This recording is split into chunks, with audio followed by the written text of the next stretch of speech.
20. So in this week's wild box we start out with some dandelion. It's a salad leaf which is bitter, but that's okay, whilst also being challenging. We really like bitterness, funnily enough. You know, we eat chocolate, we drink coffee, we drink bitter, you know, bitter's even called bitter, right? We put hops in the beer to make it bitter. And then obviously we have orange marmalade, which is another deliberately bitter thing with a very bitter orange. So the point is, it's just a matter of making it work. So another thing that's bitter in this week's wild box is the bog myrtle. It's a beautifully aromatic thing, a little bit like bay leaves, but also pretty bitter. And even the skins of these damsons, they're sour but also a little bit bitter. You cook these down and don't chuck loads of sugar in, you end up with something with quite a challenging flavour. But in all of these cases, the point is you gotta just find the right combination. Okay, so they're ingredients and you have to find the right context for them. Dandelion, you're going to put that in a salad probably with a dressing, and you'd put oil and vinegar in there, which gives you fat and not sweetness, acidity. It kind of counterbalances the bitterness. You know. This one we're putting in with a roast potato dish, and then with these lovely Japanese rose hips, with a bit of sweetness to work with the bland potato fattiness of the roasting, aromatic quality of the bog myrtle alongside the bitterness of the bog myrtle, and then sweetness, fruitiness of the rose hips. So that's kind of nice. There's another challenge right here. Okay, so the newsletter is talking a bit about challenges. Challenges of bitterness, challenges of stinginess here.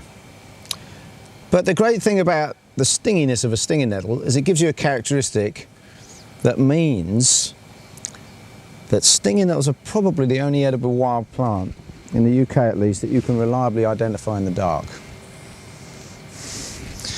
I think that's pretty handy. You know, whereas, I'm telling people in this week's newsletter to go out and forage a dandelion, but look, there are some things that look a bit similar to a dandelion. You're all right if you find the flower, but I can see why people, even there, might be a little bit questioning, can I successfully identify a dandelion, but you're going to be able to identify this one. So I'm encouraging you this week to definitely take a first step and forage something for yourself. For goodness sake, forage some nettles. How hard is it to... Yeah, it's easy. So the sting of a nettle, well, it's overcomable. You can wear gloves, and you can even do this smart little clever trick of folding over the leaf, like I just did there, just to sort of impress your friends and relatives. And you can eat a raw nettle like that. You have to fold it quite tightly, because what you're doing is the little sting in there, excuse me, it's tasty by the way, the little sting in there is quite brittle, so just by squashing it you break it, and then it's not got a point anymore, can't pierce your skin, can't inject you with that poison. But actually that poison is something that helps with arthritis, and I've read, I don't know personally, but I've read about people kneeling in nettles to cure themselves of arthritis of the knees, doing that repeatedly every day. Hurts a bit, but it hurts a lot less than arthritis, and they actually get better. So there's a point of there's something challenging and irritating, but actually the uric acid which comes into your bloodstream is quite beneficial. It's irritating to your skin, but or at least there's things in the mix there that are irritating to your skin, but the uric acid itself is beneficial, and it's even actually got the sting also has serotonin in, which we all know is a mood altering chemical, also produced by the brain.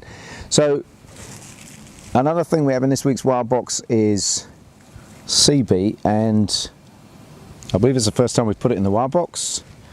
So look, the thing is, this plant is actually very familiar to you. It's the same species from which we've got several cultivated plants, including sugar beet and beetroot. So the root is quite sweet and even slightly purple. The plant breeders have obviously made it bigger and fatter and purpler. And also it's the plant from which we get chard, all the different varieties of chard. So that gives you the benchmark of how to use it. You know, if you're familiar with chard, what you want to do is take off the stalks where they're bigger. I mean, these aren't that big, but sea beet can be massive like chard. But generally I've got a bit of a thing, as you'll know if you watch other videos, about separating out stalks and leaves, because, you know, the stalks generally take longer to cook.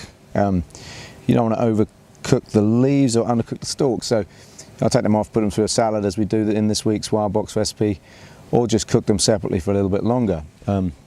Just very, very tasty, doesn't take much cooking, pretty straightforward. So then we've got rock samphire to talk about. So this is the original samphire, really. It's the one that there used to be a big culture around. You see the sun is coming out. And people used to harvest that down on the coast and put it in great big barrels, salted, and send it up to London. Now, I think that must, by the time they've got to London, have been a lacto-fermented product, so that's quite interesting. But following that, people would pickle it. It's very, very popular. So much so that people ended up picking several other succulent coastal plants as a substitute. So then you've got a thing called golden samphire, and a thing called marsh samphire, which is much more familiar. So marsh samphire is the salty, succulent one that seems to be most popular now. Golden samphire is similarly aromatic to rock samphire, but in the daisy family. Rock samphire is in the carrot family. Marsh samphire is in the same family as sea beet, is in the goosefoot family. But look, originally samphire was not really a vegetable. This isn't really a vegetable. I think people get confused when they get some rock samphire and they think, well, let's cook it up and have a pile of rock samphire on the side of our plate like you would marsh samphire. But that's not what it's for. It's a succulent herb, basically. It's quite aromatic, and it's a little bit like parsley. It's also a little bit like capers.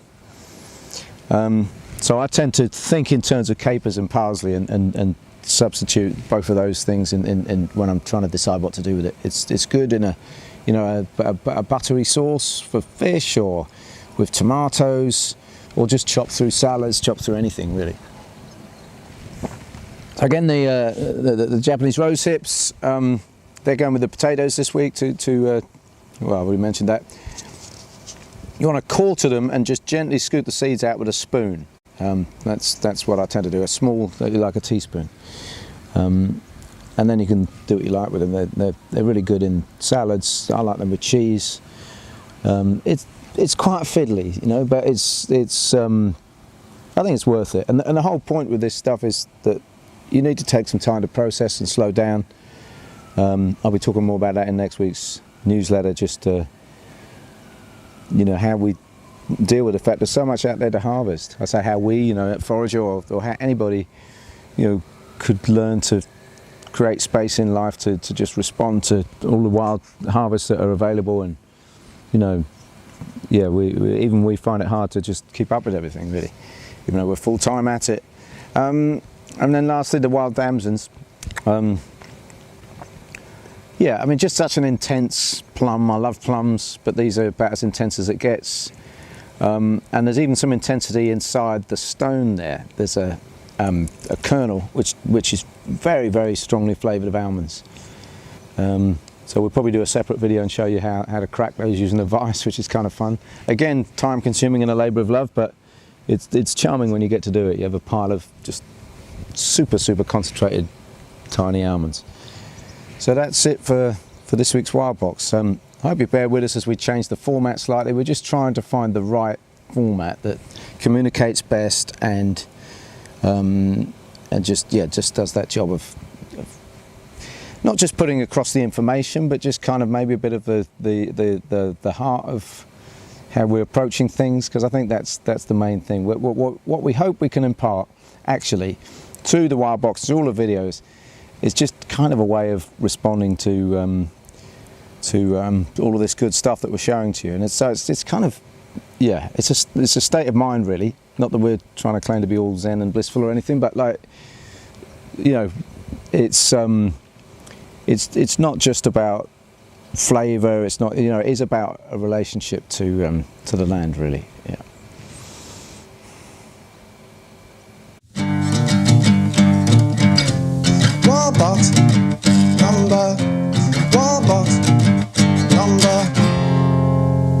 20.